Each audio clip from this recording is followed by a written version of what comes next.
It's the End of Telath as We Know It. Post 4 by Roslynn Kaldres de Lylles. It was imperative that Roslynn find the few seconds necessary to regain her composure upon first glimpsing the smouldering storm playing across her husband's features. She turned while he ordered Pearsons out, traversing the room in a few discomposed steps until she was able to look out a window, her back to the nobleman who was shooting daggers into her person. As much as it pained her, though, she could not maintain that position for long. She would have to face him while he spoke to her.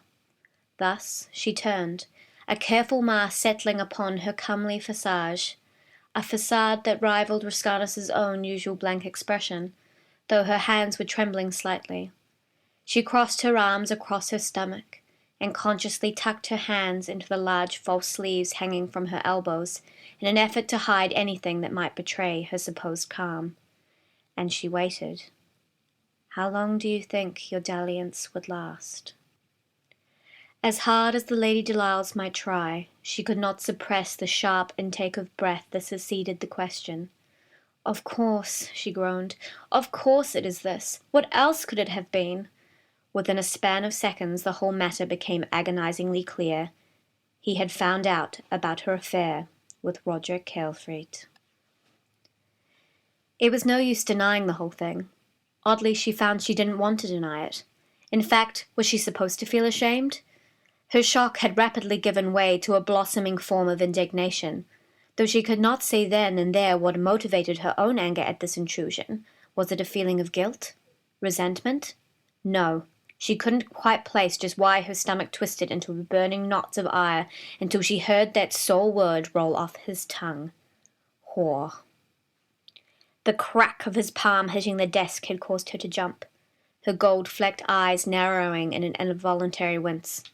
When they opened once more, however, they were almond-shaped fires. Without thinking, she took a step forward, her fingers twitching against her skin under the gold fabric as though they were wrapping around his throat. Her voice was eerily calm when it came. It had lost the pretense of agreeableness, and was instead laced with a sort of grim determination. "I think you must be mistaken, my dear," Roslynn asserted at a volume barely above a whisper. "You see, to be a whore, well, it implies I am sleeping with more than one man," she continued in a perfectly phlegmatic manner, despite the quiet passion irradiating her eyes.